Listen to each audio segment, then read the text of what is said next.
স্বপ্নের মধ্যে দেখা বলে নুরুদ্দিন রে দুইটা বেঈমান নবীর লাশ চুরি করার জন্য তারা প্রিপারেশন নিচ্ছে। তুই প্রেসিডেন্ট হয়েছস, নবীর দেশের প্রেসিডেন্ট, তুই কি করো? তাড়াতাড়ি বেঈমান দুটারে খতম কর, যদি আমার লাশে তার হাত দেয় রে নুরুদ্দিন,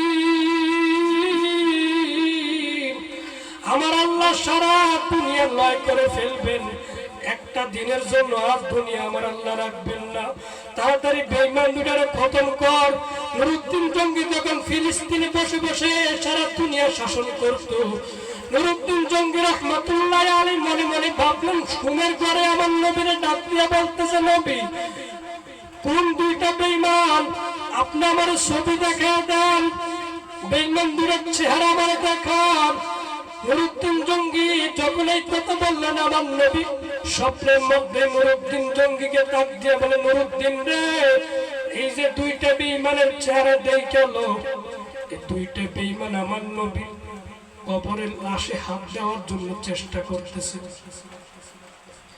এরা আমার লাশটাকে উঠায় নিয়ে যাবে, তাড়াতাড়ি বেঈমান দুটারে খতম করলে নুরুদ্দিন। আমি এখন দেখবো নবীর লাশটা যে এখন পর্যন্ত জীবিত, এটা বুঝতে পারবেন। নুরুদ্দিন জঙ্গি ওই রাতে লাফ দিয়ে ঘুমের থেকে উঠলেন, নুরুদ্দিন জঙ্গি ঘোড়ায় সওয়ার হইলেন, ঘোড়া নবীর নুরুদ্দিন জঙ্গি চালাইতেছে, এমন ভাবে ঘোড়ার ডাক দিয়ে বলে, ঘোড়া রে আর মাত্র একদিন সময় আছে, আমি ফিলিস্তিন থেকে মদিনায় যাইতে অন্তত সময় 3-4 দিন লাগিয়া যাবে, তুই তোর মালিকরে বুঝা বল আমার ঘোড়া চলতে হবে মাত্র একদিনের মাথায়, একদিনের মাথায় আমার নবীর দেশে চাইতে হবে, তা না হলে আমি আমার নবীর লাশটা বাঁচাইতে পারবো না। তাড়াতাড়ি আমার আল্লাহরে বুঝা বলরে, ঘোড়া কেমনে একদিনের মধ্যে যাবি, কারণ এইখান থেকে মদিনা যাইতে সময় লাগবে, 4-5 দিন লাগিয়ে যাবে, আর আমার সাথে সময় আছে মাত্র একদিন, আমার আল্লাহরে বুঝা বল।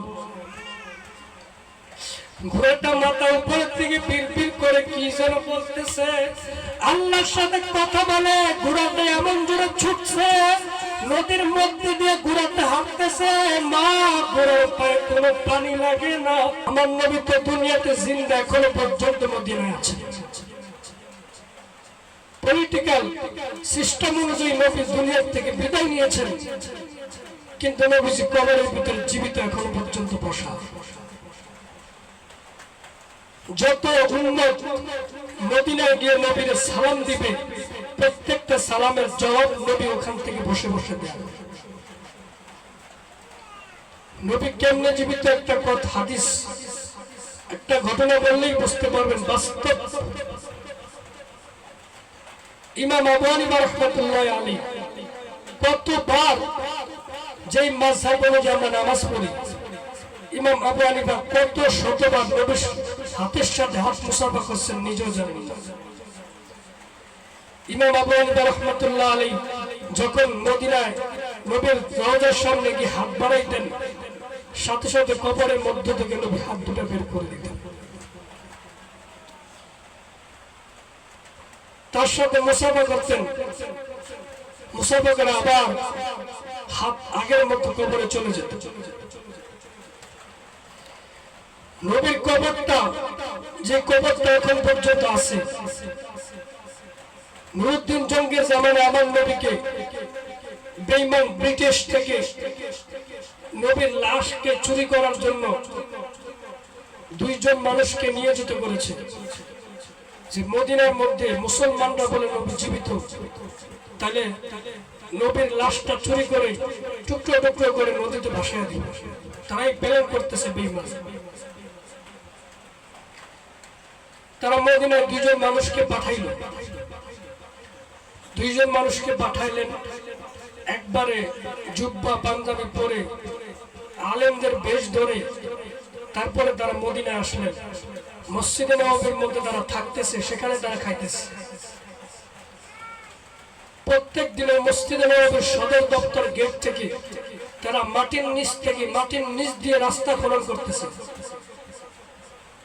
মাটির নিচ দিয়ে রাস্তা খনন করতেছে, তো দুনিয়ার কেউ দেখবে না, একবারে সুড়ঙ্গ পথ রাস্তা খনন করতে করতে প্রতিদিন রাস্তা খনন করে, প্রতিদিন রাস্তাঘাটে যে লাস্ট তারা বলছে আগামীকালকে যখন আমরা কাটবো, রাত হলে যখন আগামীকাল রাস্তা কাটা শুরু করবো, আমরা অবশ্যই আগামীকাল মদিনার নবীর রওজা পর্যন্ত চলে যেতে পারবো। বিশ্বনবী মুহাম্মদ রাসূলুল্লাহ সাল্লাল্লাহু আলাইহি ওয়াসাল্লাম তৎকালীন জামানার মদিনার প্রেসিডেন্ট ছিলেন নুরউদ্দিন জঙ্গি রাহমাতুল্লাহ আলাইহি। বিশ্বনবী নবী মুহাম্মদ রাসূলুল্লাহ সাল্লাল্লাহু আলাইহি ওয়াসাল্লাম নুরউদ্দিন জঙ্গিকে স্বপ্নের মধ্যে দেখায় বলে, নুরউদ্দিন রে, দুইটা বেঈমান নবীর লাশ চুরি করার জন্য তারা প্রিপারেশন নিচ্ছে। তুই প্রেসিডেন্ট হয়েছস, নবীর দেশের প্রেসিডেন্ট, তুই কি করো? তাড়াতাড়ি বেঈমান দুইটারে খতম কর। যদি আমার লাশে তার হাত দেয় রে নুরউদ্দিন, আমার আল্লাহ সারা দুনিয়া লয় করে ফেলবেন। একটা দিনের জন্য আর দুনিয়া আমার আল্লাহ রাখবেন না। তাড়াতাড়ি বেঈমান দুটারে খতম কর। নুরউদ্দিন জঙ্গি তখন ফিলিস্তিনে বসে বসে সারা দুনিয়া শাসন করত। নুরউদ্দিন জঙ্গি রাহমাতুল্লাহ আলাইহি মনে মনে ভাবলেন, ঘুমের ঘরে আমার নবীরে ডাক দিয়ে বলতেছে, নবী, কোন দুইটা বেঈমান? আপনি আমার ছবি দেখা দেন, বেঈমান দুটার চেহারা আমার দেখান। নুরউদ্দিন জঙ্গি যখন এই কথা বললেন, আমার নবী স্বপ্নের মধ্যে নুরউদ্দিন জঙ্গিকে ডাক দিয়ে বলে, নুরউদ্দিন রে, এই যে দুইটা বেঈমানের চেহারা দেখাল, এই দুইটা বেঈমান আমার নবী কবরের লাশে হাত দেওয়ার জন্য চেষ্টা করতেছে। এরা আমার লাশটাকে উঠায় নিয়ে যাবে। তাড়াতাড়ি বেঈমান দুটারে খতম করলে নুরউদ্দিন। আমি এখন দেখবো নবীর লাশটা যে এখন পর্যন্ত জীবিত, এটা বুঝতে পারবেন। নুরউদ্দিন জঙ্গি ওই রাতে লাফ দিয়ে ঘুমের থেকে উঠলেন। নুরউদ্দিন জঙ্গি ঘোড়ায় সওয়ার হইলেন। ঘোড়া নুরউদ্দিন জঙ্গি চালাইতেছে এমন ভাবে, ঘোড়ার ডাক দিয়ে বলে, ঘোড়া রে, আর মাত্র একদিন সময় আছে, আমি ফিলিস্তিন থেকে মদিনায় যাইতে অন্তত সময় 3-4 দিন লাগিয়া যাবে। তুই তোর মালিকরে বুঝা বল, আমার ঘোড়া চলতে হবে মাত্র একদিনের মাথায়। একদিনের মাথায় আমার নবীর দেশে চাইতে হবে, তা না হলে আমি আমার নবীর লাশটা বাঁচাইতে পারবো না। তাড়াতাড়ি আমার আল্লাহরে বুঝা বলরে, ঘোড়া কেমনে একদিনের মধ্যে যাবি? কারণ এইখান থেকে মদিনায় যাইতে সময় লাগবে, 4-5 দিন লাগিয়ে যাবে, আর আমার সাথে সময় আছে মাত্র একদিন। আমার আল্লাহরে বুঝা বল। ঘোড়াটা মাথা উপর থেকে বিড়বিড় করে কি যেন বলতেছে, আল্লাহর সাথে কথা বলে। ঘোড়াটা এমন জোরে ছুটছে, নদীর মধ্যে দিয়ে ঘোড়াটা হাঁটতেছে। মা, ঘোড়ার পায়ে কোনো পানি লাগে না।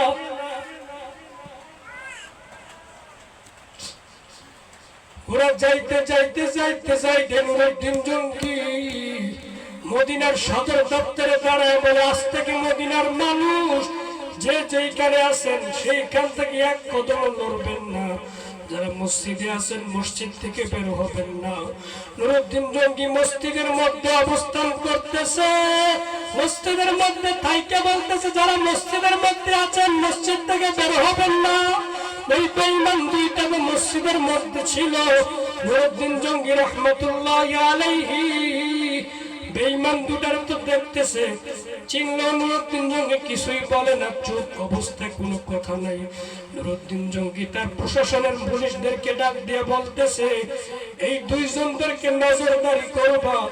এই দুইজন কোথায় যায়, কোথায় কি কাজ করে, আমার কাছে ইনফরমেশন দাও। রাত যখন গভীর হয়ে গেল, ওই বেঈমান দুইটা, ডেভিড আর ক্যালিক্স নাম ছিল বেঈমানের, এই বেঈমান দুইটা লাফ দিয়ে শোয়ার থেকে উঠি আবার এই তার কাজের জন্য যাইতেছে। নুরউদ্দিন জঙ্গি পিছনে পিছনে যায়। পুলিশ প্রশাসন ডাক দিয়ে বলে, ও প্রেসিডেন্ট, আমাদের বাদশাহ, আপনি কাদের পিছনে লেগেছেন? বলে, দুইটা বেঈমান আমার নবীর লাশ চুরি করার জন্য নিয়ে যাচ্ছে, তারা কাজ শুরু করার জন্য যাচ্ছে। বলতেছে, কি বলেন, এরা তো দুইজন আল্লাহর ওয়ালি, এরা যারা এখানে থাকে আমরা দেখলাম মসজিদে নববীর ভিতরে সারাদিন ইবাদত করে, রাত্রে হইলে কোনো বাসায় দাওয়াত খায় না। নুরুদ্দিন বলে আল্লাহর বলি না আল্লাহর দুশমন একটু পরেই বুঝতে পারবি। নুরুদ্দিন জঙ্গি ওই বেঈমানদের পিছনে পিছনে যায়, বেঈমানদের পিছনে পিছনে যাইতে যাইতে যে ঘরটা তারা ভাড়া নিয়েছিল, যেই ঘরের মাঝখান থেকে তারা সুড়ঙ্গ রাস্তা খনন করেছে, নুরুদ্দিন জঙ্গি দেখতেছে তারা ঘরের মধ্যে গিয়ে দরজা লাগাই দিল। নুরুদ্দিন জঙ্গি একটা লাঠি দিয়ে দরজাটা ভেঙে তাদের সাথে যুদ্ধ করে দুজনকে মেরে ফেললেন। নুরুদ্দিন জঙ্গি যে রাস্তাটা সুড়ঙ্গ পথ, নুরুদ্দিন জঙ্গি ওই রাস্তা দিয়ে যাইতেছে, দেখি রাস্তাটা কোন পর্যন্ত গেছে। নুরুদ্দিন জঙ্গি টর্চ লাইট হাতে নিয়ে যখন যাইতেছে রাস্তার মাঝখান দিয়ে মাটির নিচ দিয়ে যাচ্ছে, একটু পরেই নুরুদ্দিন জঙ্গি তাকা দেখে আর লাইটের কোনো দরকার হয় না, আমার নবীর কুদরতি পায়ের আলোতে পুরো রাস্তা আলো হয়ে গেছে। আর আমার নবীর শরীরে তো এত আলো ছিল, আমার নবী তো এত সুন্দর মানুষ ছিল। মা আয়েশা রাদিয়াল্লাহু তাআলা আনহা বলতেন, ও দুনিয়ার মানুষ আমার স্বামী এত সুন্দর ছিল গো, আমার নবী যখন আমাদের ঘরে আসতেন ঘরের মধ্যে কোনো বাতি লাগতো না। মা আয়েশা সিদ্দিকা বলেন, দুনিয়ার মানুষ তোমাদের সবার একটা সূর্য আছে, আর আমি আয়েশার একটা সূর্য। দুনিয়ার মানুষ তোমাদের সূর্যটা দিনের বেলা উদিত হয়, আর আমি আয়েশার সূর্যটা রাতের বেলা এশারের পরে আমার ঘরে উঠে। মা আয়েশা সিদ্দিকা রাহমাতুল্লাহি আলাইহা, মা আয়েশা সিদ্দিকা রাদিয়াল্লাহু তাআলা আনহা সুই দিয়া কাঁথা সেলাই করতেন। সুই যখন পরে যাইতো মা আয়েশার ঘরে তো করে বাড়তি ছিল না, মা আয়েশা সিদ্দিকা অপেক্ষা করতেন কখন আমার এতিম নবী আমার ঘরে আসবে। আমার নবী যখন ঘরে আসতেন মা আয়েশা সিদ্দিকা আমার নবীর হাতটা ঘুরে ঘুরে টর্চ লাইটের মতো ব্যবহার করে আলো দিয়া মা আয়েশা সিদ্দিকা ওই সুইটা তালাশ করে বের করতেন। এত সুন্দর ছিল আমার বিশ্ব নবী। হযরত জাবের রাদিয়াল্লাহু তাআলা আনহু ডাক দিয়ে বলতেছে, আমি একদিন পূর্ণিমার চাঁদের দিকে তাকাই, আমার বিশ্ব নবীর চেহারার দিকে তাকাই, চাঁদের দিকে তাকাই, বিশ্ব নবীর চেহারার দিকে তাকাই মিল করলাম। আমি জাবের রাদিয়াল্লাহু তাআলা আনহু বলতেছি, দুনিয়ার মানুষ রে, কিসের সূর্য কিসের চন্দ্র, এর চাইতে আমার দয়ার নবী অনেক সুন্দর।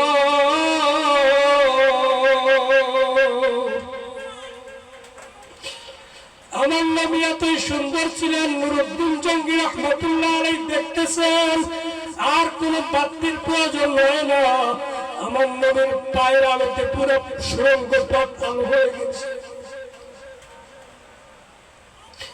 নুরুদ্দিন জঙ্গি ঘোরাইতে ঘোরাইতে করলিং করে করে যখন যাইতেছে, নুরুদ্দিন জঙ্গি আমার নবীর পাও পিতা ধরিয়া বলে, নবী গো নবী, আপনি আমারে মাফ করে দিয়েন গো নবী,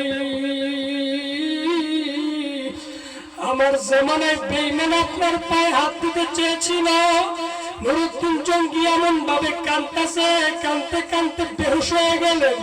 আমার নবী ওই বেহুশ অবস্থায় নুরুদ্দিন জঙ্গির মাথায় হাত দিয়ে বলতেছে, নুরুদ্দিন রে, আমি তোরে মাফ করতে পারি, একটা শর্ত, আমার এই কবরটা এই রওজাটা মাটির নিচ থেকে সীসা দিয়ে 100 ফুট পর্যন্ত ঢালাই করে দিবি, তাহলে আমি তোরে মাফ করে দিব। নুরুদ্দিন জঙ্গি কিন্তু সেইটাই করেছেন, আমার নবীর পুরো কবরটা 100 ফিট নিচের থেকে সীসা দিয়ে ঢালাই করে দিলেন। নুরুদ্দিন জঙ্গি তখন বুঝতে পারছেন আমার নবী জীবিত, দুনিয়ার অন্যান্য নবীর মতো না। অন্যান্য নবীরা ইন্তেকালের পরে আসমানে চলে গেছে, আমার নবী আসমানে যায় না, আমার নবী দুনিয়ার থেকে গেছেন। কেন জানেন? জিবরাইল যখন আমার নবী এতিম অফিস কাজে যখন ইন্তেকালের সময় আসেন, জিব্রাইলের সাথে আমার নবীর কথা হইতেছে। জিব্রাইল রে, আল্লাহকে ডাইকে ডাইকে বলে আমি দুনিয়ার থেকে যাব, কিন্তু একটা ওয়াদা দিতে হবে, আমি ইন্তেকালের পরে অন্যান্য নবীদের মতো আসমানে যাব না, আমার লাশটা জমিনেই থাকবে। কারণ আদম নবী চলে গেছে, তার ছেলে শীষ নবী ছিল, দুনিয়ার সমস্ত নবী গেছে, তার পরিবর্তে একজন নবী ছিল। কিন্তু আমি যাইবার পরে তো আর কোন দরদি থাকবে না আমার উম্মতের জন্য। দুনিয়ার কোন নবী আমার উম্মতের জন্য কাঁদবে না। আমার উম্মতের জন্য কে কাঁদবে? জিবরাইল। আমার উম্মতের জন্য আমি দুনিয়ায় থাইকা যাব।